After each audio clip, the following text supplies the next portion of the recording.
Well, howdy there, Internet people. It's Bo again. So today we are going to talk about intelligence and how it works. Talk about who is responsible. And talk about how we are moving through the typical cycle of Trump deflection very, very quickly. So it's already started. You know, anytime Trump gets in trouble, it starts with the idea of, I didn't know, it's not real. Even if I had known, I did it perfectly. And then we move to the blame Democrats phase. We're already starting to hit that because I'm already seeing articles pushing the idea that Schiff, who's on the Intelligence Committee, well, he knew. He knew shortly after the president or at the same time as the president. He knew. You know what? That's probably true. That's probably true. In fact, I'm going to go one step further. I'm going to say that Schiff knew before the president. Schiff knew first because he actually attends his briefings, and if he can't make it, he sends a staff member. So I'm going to suggest that Schiff's team knew before the president. Now what? The idea is that, well, he should have called hearings on it then if he wants hearings now. No, that's not how this works. If you're Schiff and you're operating under the assumption that the President of the United States cares about the lives of American soldiers, you wouldn't do that because you would expect a response would be in the works. Holding hearings on something while there are special operators or intelligence people out in the field working on it is what those people out in the field, those people who are at risk, that's what they would call totally uncool. Because it puts them at risk. It discloses what they're doing. We've talked about it before. Secrets are secrets, not really because of the information in them, but how they're gathered. It puts those people at risk. No, he shouldn't have held hearings on it right then. That would have been a really bad idea. And no, he couldn't have directed the intelligence community to do something. That's not how this works. This deflection is counting on the fact that Republicans do not understand how the government works. I'm going to read you a mission statement. Preempt threats and further U.S. national security objectives by collecting intelligence that matters, producing objective all-source analysis, conducting effective covert action as directed by the President. The CIA works for the president. The intelligence community works for the president. Military intelligence works for the president. They don't work for Congress. They don't take orders from Congress. Schiff cannot direct them to do anything. That's not how the government works. If Trump wants to deflect blame away from himself, the only person he can push it to is the Director of National Intelligence, his appointee. Congress can't control this. They can do hearings to gather information and maybe pass legislation to direct policy. That's it. They do not control intelligence operations. That's not a thing.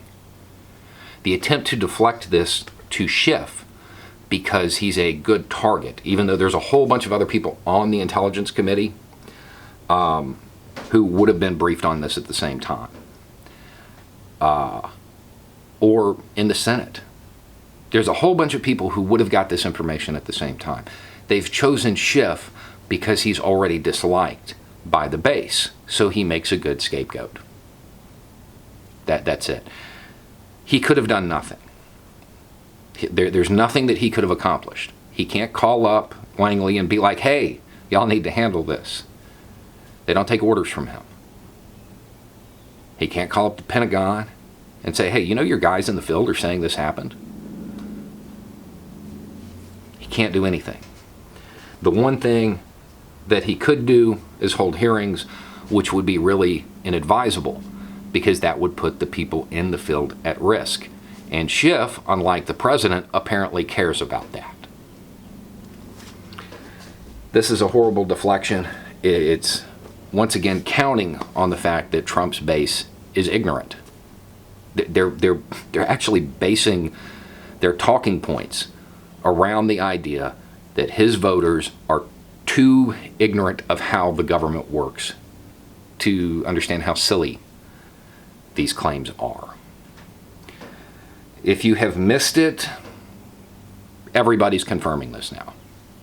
Even elements within the people that accepted the money are confirming this now.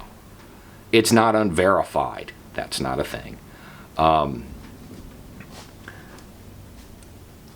This is a story that should not go away. Now, something, I don't think I've made this clear in videos. The rumant on this goes back, I don't know, maybe 8 years into Obama's administration. I want to be real clear on that. The rumors about this occurring have gone back a long, long time. However, the actual intelligence on it came in during the Trump administration, and it made it into the presidential daily brief during the Trump administration, I believe on February 27th. And that is when some form of action would have been required. And at this point, the administration still isn't acting because they believe Putin. No protest, no diplomatic protests, no withdrawing support for their international projects, nothing. This doesn't have to be a military response. It shouldn't be, really, until the other stuff is exhausted. Once it's exhausted, then yeah, there could be some low-intensity things that are done. People are framing this as ignore it or go to war with Russia. Those are not the options. I mean, those aren't even options really on the table in a sane world. Once again, that talking point is counting on the idea that Trump's base is ignorant. That's what they're counting on now. They are crafting their talking points around the idea that their voters don't understand the very basics of how this stuff works. Anyway, it's just a thought. Y'all have a good day.